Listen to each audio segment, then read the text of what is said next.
എല്ലാ മാന്യ പ്രേക്ഷകർക്ക് സ്വാഗതം. സ്വർണം വാങ്ങുമ്പോൾ ഇക്കാര്യം ഓർമ്മിക്കണം.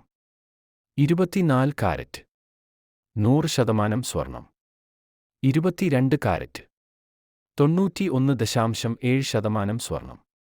18 കാരറ്റ് 75% സ്വർണം. എല്ലാ ദിവസവും സ്വർണ്ണ വില കൃത്യമായും ഏറ്റവും ആദ്യം തന്നെ അറിയാൻ ഞങ്ങളുടെ ചാനൽ സബ്സ്ക്രൈബ് ചെയ്യുക. ഒപ്പം ആ ബെൽ ബട്ടൺ അമർത്തിയാൽ എല്ലാ ദിവസത്തെ സ്വർണ്ണവില നോട്ടിഫിക്കേഷൻ രൂപത്തിൽ ലഭിക്കുന്നതാണ്.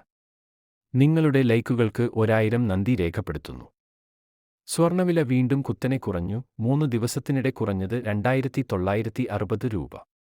കേന്ദ്ര ബജറ്റിന് പിന്നാലെ സംസ്ഥാനത്ത് സ്വർണ്ണവില വീണ്ടും കുത്തനെ കുറഞ്ഞു. പവൻ വില 760 രൂപയിലേക്കാണ് താഴ്ന്നത്.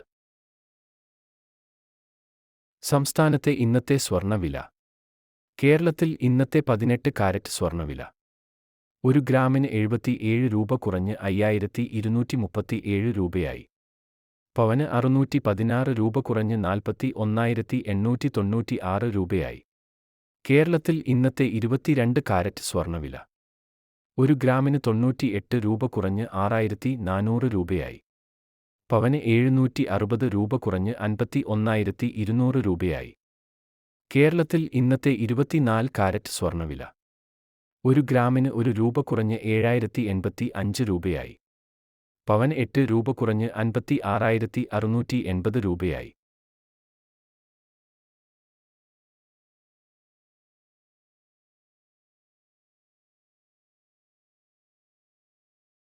സ്വർണ്ണവിലയിൽ വലിയ കുറവുണ്ടായ സാഹചര്യത്തിൽ ഒരു പവൻ ആഭരണം വാങ്ങാൻ എത്ര രൂപ ചിലവാകും എന്ന് പരിശോധിക്കാം. സ്വർണ്ണാഭരണം വാങ്ങുമ്പോഴാൾ പവന്റെ വിലയാടാപ്പം പണിക്കൂലി, നികുതി, ഹാൾമാർക്കിംഗ് നിരക്കുകൾ തുടങ്ങിയ കൂടി നൽകണം. ശരാശരി 5% പണിക്കൂലി. 3% ജിഎസ്ടിയും.